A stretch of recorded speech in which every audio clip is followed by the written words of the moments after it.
Corporate finance practice problem using OneNote. Investment options including preferred stock and the tax implications related to them. Get ready, it's time to take our chance with corporate finance. Here we are in OneNote. If you have access to OneNote, would like to follow along, you're not required to, but if would like to, we're in the icon on the left-hand side in the Practice Problems tab, then down in the 1727 Investment Options, including Preferred Stock Tax Impact tab. Also note, when using OneNote, look at the Immersive Reader tool. Our practice problems will be down in the text area as well. Same name, same number, but with transcripts. Transcripts that can be translated into multiple different languages and either listened to or read in them. Closing the icon, we have our information up top, calculations then on down below. We're going to be comparing different types of investment options, focusing in on the preferred stock. That's going to be our focus for the next couple practice problems here. And as we look at these items, we're thinking about the tax implications of them. So first we have the treasury bonds, which we're going to assume is going to be yielding the 8%. We've got the corporate bonds yielding at the 10%, and we have the preferred stock yielding at the 7%.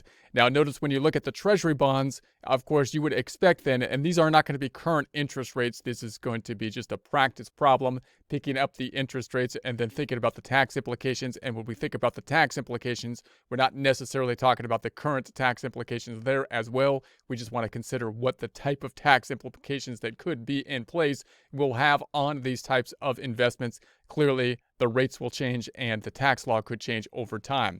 So the treasury bonds, you would think then, would typically have a rate that would be lower than the corporate stock. Why? Because the treasury bonds are going to be backed by the U.S. government. The U.S. government has a printing press, so it seems like it would be fairly secure as opposed to the corporate bonds. Even if you're talking about a well-established corporation, they can't simply print money to pay off the bonds if they need to. So in order for them to be competing on bonds, you would think that they would have to have a higher return.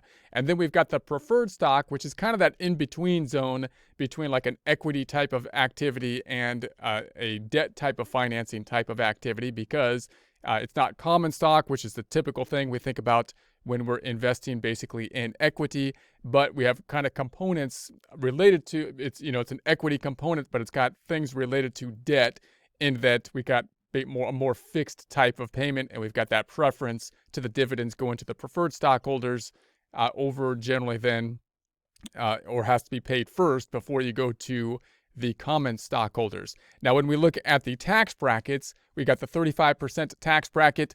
Notice when you think about the bonds and interest related to them, the debt, then typically, of course, we have to be thinking about the taxes that are going to be related to them. If we're on the investment side of things, we have income, taxes then being bad. If we're issuing the bonds, then of course the taxes, because it's an expense, would actually be kind of a good thing. But now we're on the receiving side, we're on the investing side, taxes bad. So then we have the dividends. We could have a different tax rate depending on how the law is currently going to be set up with regards to income taxes, we're thinking, on the preferred stock. So we're going to say the dividend tax is going to be less than at the 20%, and we have the percent of preferred stock dividends income that is tax exempt, which is going to be 70%. Now, of course, that's going to have a big impact on our investment decisions, and then we'll assume the investment at the $1,000. Now, note, when you think about a practice problem and you're trying to consider what the yield will be after taxes, we can basically do it without considering an investment first and try to think about what the percentage yield would be. However, it can be easier and oftentimes more insightful to basically pick an investment and do the calculation that way. So if you're in a practice problem and they don't give you any actual investment amount, but just give you numbers and tell you to figure out basically the post-tax yield or rate of return, then you might just pick a number such as 1,000 to work it through if that helps you to work and think through the practice problem. So we'll do it both ways here.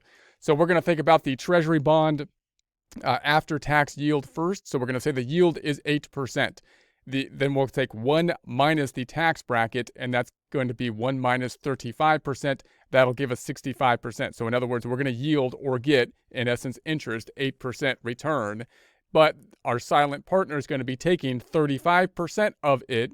So they're basically going to be removing that from it. That means that of that 8%, we're going to get 1 minus 35% or 100% minus 35%. We get to keep 65%. Silent partner takes the rest. Also note when we think about this 35%, Often we're often thinking about the top tax bracket there, or if this is the next decision making process that we're making on the margin. So there's a progressive tax system. Do you take the average tax or the last bracket you're in? If this is the next decision that you're making, you make the decision on the margin. Next decision, usually the last tax bracket. We're saying 35%. Okay, so then that's going to give us, if we pull up the trusty calculator just to do the calculation, we got 0.08. Making it a percent times 0.65 is going to be the 5.2% if we move the decimal over 2 places. So 5.2%. So then let's try this with an investment. Let's assume that we had the investment of 1,000. We gave the 1,000 here, but just note that you might just make up the 1,000, right? It'd be a common nice round number to make up to just figure out get to the same kind of result, but work with actual numbers here. So we'll say, instead of just percents. So we're going to say 1,000 times the yield of 8%. That, of course, would give us the 80. I'll plug it into the calculator just for the fun of it. So we got 1,000 times 0.08. That's going to give us our 80 on the return. Then we have the tax impact, 35% we're saying. So we're going to take 80. So how much is the government going to take? The silent partner, 0.35 of it. They're going to be taking then 28. So what is our return after taxes in dollars? It's going to be 80 minus the 28 that goes to the government. That means we have $52. So $52 compared to our original investment should give us our same result here, the after-tax yield. So $50 divided by compared to the original 1,000 is going to give us our 5.2, once again, the 5.2%. If we move the decimal place to 2 places over. Let's do the same thing for the corporate bonds, which is basically the same kind of setup here. We're going to go, okay, we got the yield at the 10%. That's how much we're going to get. Let's do it with just percents now. 1 minus the 35% is going to give us 65. So we're going to get 10% no matter what the investment is. We get 10% of it, but we only get to keep 65% of it because the government's going to take 35%. Therefore, 1 minus the tax bracket, 35% means we get to keep 65% of the 10%.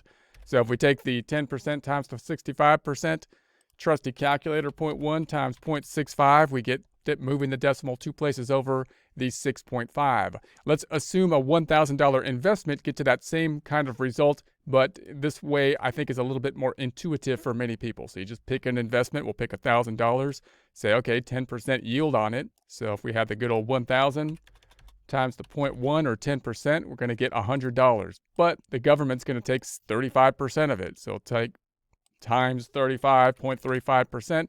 Government took $35. So that means that we're going to have 100 minus 35 is what we actually got after paying off the silent partner. And that's going to give us the $65. So the $65 compared to the original amount, the 1,000 up top divided by the 1,000, gives us a return basically after taxes. That's going to be the 6.5 if I move the decimal 2 places over.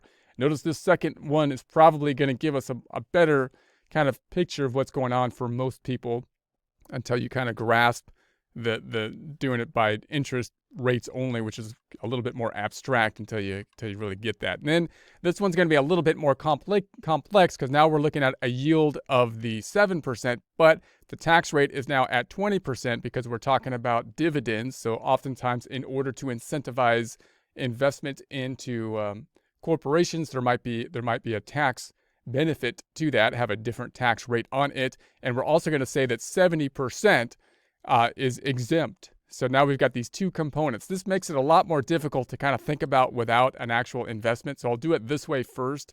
I'm going to start with 1 minus the 70%. That means that 30% of it is going to be taxable because 70% of it is not. If we take that 30% times 20%, that's going to give us the 6%. So in other words, we're going to take the 30%, let's say 0.3 times 0.2. So there's 30% that's taxable. The tax rate is 20%. So that means that we have 6%, and that's basically going to be, in essence, the tax on our total investment. And if we take 1 minus the 6%, so minus 1, that's going to give us our 94%, which is the amount that we basically, in essence, get to hold on to of the yield. So we're going to get a 7% yield this time, 7% yield. So that times 0.07, that's going to give us then the 6.58 of the 7% we get to hold on to. This one, again, a little bit more, I think it's even more useful to add, and if they don't give it to you, just consider an investment such as $1,000 and see what happens. Investment $1,000, we're going to say we're going to get 7% on it. 1,000 times 0.07, going to give us our $70 that we would get. And then we have the exempt portion. So of that 70, we're going to say we don't have to include in income 70% of it. It's exempt. So we're going to assume that. We're going to say, all right, so times 0.7. That would then give us the 49 that's going to be exempt. 49 minus the 70 gives us the amount that is taxable. So 21 is going to be taxable then. So what's going to be the tax? Well, the tax rate is 20%. So that $21 times the tax rate of 0.2 means we're only paying the tax at the $4.20. So we're only paying $4.20 on the return of the $70. So if I take the 70 minus the 420, so I'm going to add 70 plus that 420, that gives us the 75.80. So that's going to be our actual return, the 75.80. If I take that and divide by the original $1,000, that's going to give us then our 6.58%. 6.58%. So again, this doesn't necessarily, the things can change, the tax code can change and whatnot, but you can see how taxes can greatly complicate our decision making. And here, of course, we've got a yield of 6.58, which I think is the highest, 6.5 and 6.2, even though it's the lowest with regards to our setup before we consider the taxes. So clearly, of course, taxes have a big impact on our investment decision making.